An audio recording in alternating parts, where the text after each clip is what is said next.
Hello students, how are you? कैसे हो आप सब? तो आज करते हैं एक new topic, importance of biomolecular. अगर ये 2 मार्क्स में पूछ जाए तो हमें इसके कम से कम 2 तो ऐसे पॉइंट आने ही चाहिए जिसके लिए हम मार्क कवर कर सके। तो चलो कर लेते हैं ये भी 2 मार्क्स के लिए। Importance of biomolecular. बायोमोलिकुलर तो देखो, देखते जाए तो हर जगह पे इम्पोर्टेंट है, पर यहाँ हमें केमिस्ट्री की लैंग्वेज में देखना है। तो देखते हैं केमिस्ट्री की लैंग्वेज में कि कहाँ इंपॉर्टेंट है। कार्बोहाइड्रेट्स, एक कार्बोहाइड्रेट के बेस पे देखते हैं। Provide immediate energy, glucose and act as long term energy storage, जैसे कि ग्लाइकोजन एंड स्टार्च। तो कार्बोहाइड्रेट के बेस पे हमारी बॉडी में ग्लूकोज के बेस पे हमें बहुत जरूरी है, और ग्लाइकोजन और स्टार्च के बेस पे हमारी बॉडी में वो स्टोर होते।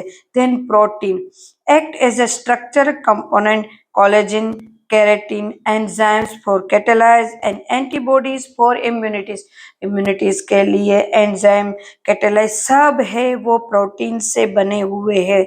तो यहाँ पे भी बायोमोलिकुलर का चैप्टर है, उसमें जो आता है वो बहुत इंपॉर्टेंट है। तो ये बायोमोलिकुलर यहाँ पे भी इंपॉर्टेंट है।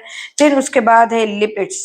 लिपिड्स मतलब हमारी बॉडी में जो फैट होते हैं वो provide long term energy storage. मतलब मैंने एक दिन फास्ट कर लिया, मैंने कुछ भी नहीं खाया तो भी मैं गिर नहीं जाऊंगी, क्योंकि मेरी बॉडी में फैट है वो स्टोर है। वैसे भी मेरी बॉडी में फैट ज्यादा हो गया है बेटा, हाँ? तो फैट है वो स्टोर हो गया, तो उनमें से वो बर्न होते हैं और उनमें से एनर्जी मिलती है।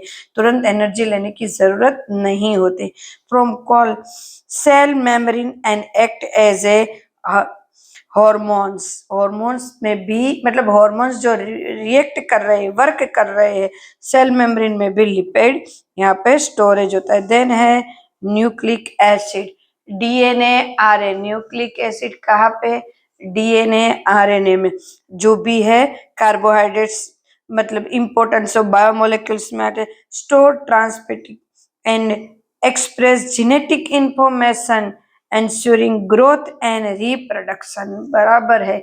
रिप्रोडक्शन मतलब कि एक में से बीजी जनरेशन जब क्रिएट होती है तो उनके लिए जो डीएनए आरएनए हमारा जो है, उनके लिए रिस्पॉन्सिबल डीएनए आरएनए, उनके लिए भी ये न्यूक्लिक एसिड में ये बायोमोलिकुलर्स इंपॉर्टेंट है। मतलब बायोमोलिकुलर्स हम देखे जाए तो हर जगह पे इंपॉर्टेंट है। ऐसा कुछ भी नहीं है कि जहाँ हम बायोमोलिक्यूल ना देखने को मिले।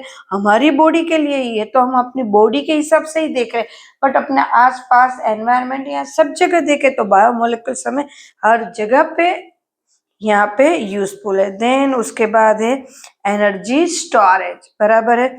एंड यूटिलाइज कहाँ पे करेंगे? बराबर है। Carbohydrates and lipid supply energy while ATP nucleoid, बराबर, न्यूक्लियोटाइड में is the energy currency of the cell. मतलब कि एनर्जी चाहिए, सेल को एनर्जी चाहिए तो सेल में से हमें लेनी है एनर्जी। तो सबके लिए स्टोरेज वहां पे होती है, सेल में होती है, और वहां से हम उसको यूटिलाइज करते हैं। Then structural integrate, they form the structural component of cells, tissue and organisms. मतलब हर जगह पे जो स्ट्रक्चर हमें डीएनए आरएनए जो भी स्ट्रक्चर हम पढ़ रहे हैं बायोमोलिक्यूल में आते हैं, कंपोनेंट, सेल, टिश्यू, ऑर्गेनिज्म, जो भी हम पढ़ते हैं वो उसी में यहाँ पे दिखाई देते हैं।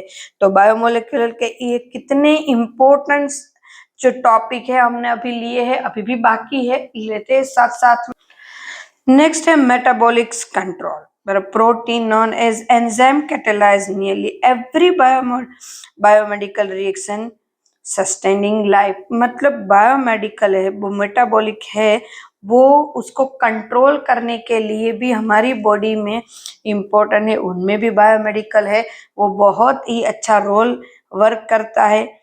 Genetics and inheritance, DNA is circular for passing trends to the next generation. Yes, next generation तक हमें जब ये हमारी बॉडी में डीएनए आरएनए जो भी हमारी बॉडी में ये जो मतलब न्यू जनरेशन क्रिएट करने के लिए जो भी हमारी प्रॉपर्टीज है, जो भी है हमें पास करते हैं एक जनरेशन से दूसरे वो सब इसमें जेनेटिकली ये यहाँ पे दिखने को हम उसमें स्टडी करते हैं, बायोमोलिक्यूल में ही वो आता है, उसी में हम स्टडी करते हैं। एंड देन बहुत important, most important biomedical application, वहाँ पे तो बहुत है, उनमें उनका रोल बहुत ज्यादा। They are used in therapeutics easy insulin and diagnostic tools, इन सब में भी ये बहुत ही इम्पोर्टेंट है। तो बायोमोलिक्यूल्स जो चैप्टर हमारा आ रहा है वो हर जगह पे हमें हमारी बॉडी को अच्छे से समझने के लिए बहुत ही यूजफुल है, हमें बहुत ही हेल्प करता है। तो ये जो नोट्स है मैं ये डिस्क्रिप्शन में भी डाल दूंगी, तो अब से आप लोगों को डिस्क्रिप्शन भी साथ साथ में मिलता जाएगा। उनमें जो भी मैंने लिखा है, जो मैं पढ़ाती हूँ, वो पूरा का पूरा फोटो करके मैं वहां पे भेज दूंगी। क्लियर है? तो चलो फिर नए वीडियो में मिलते हैं, तब तक के लिए बाय, टेक केयर। ऐसे ही छोटे छोटे टॉपिक को क्लियर करने के लिए मेरे वीडियो को देखें, लाइक करें, सब्सक्राइब करें।